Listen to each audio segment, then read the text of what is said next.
As I prep for design review, I definitely need to be ready to answer any questions about product status, the mechanical design or the electrical design, or how we're stacking up against the requirements.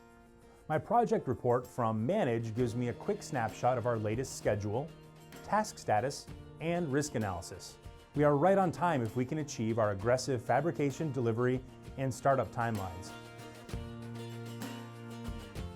Our PDM Vault always has the latest source of truth for the design work.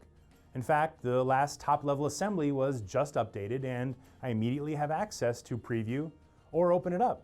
In SOLIDWORKS, I use large design review to explore what the team has accomplished.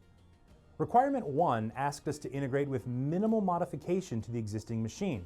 Seeing what Jordan has done relative to the reference data gives me a lot of confidence that we can achieve this.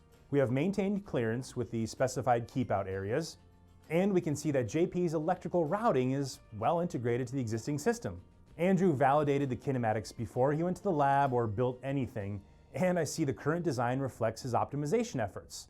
Less expensive motors, just the right tube stock. He's given us really high confidence that this is going to perform correctly right from that first startup.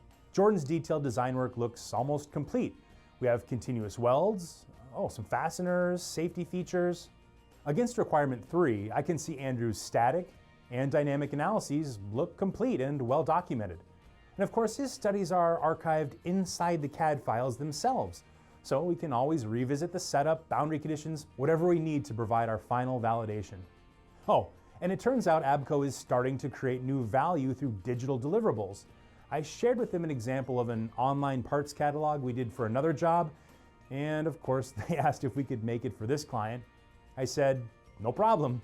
So let's create another task for Mike and see how he responds.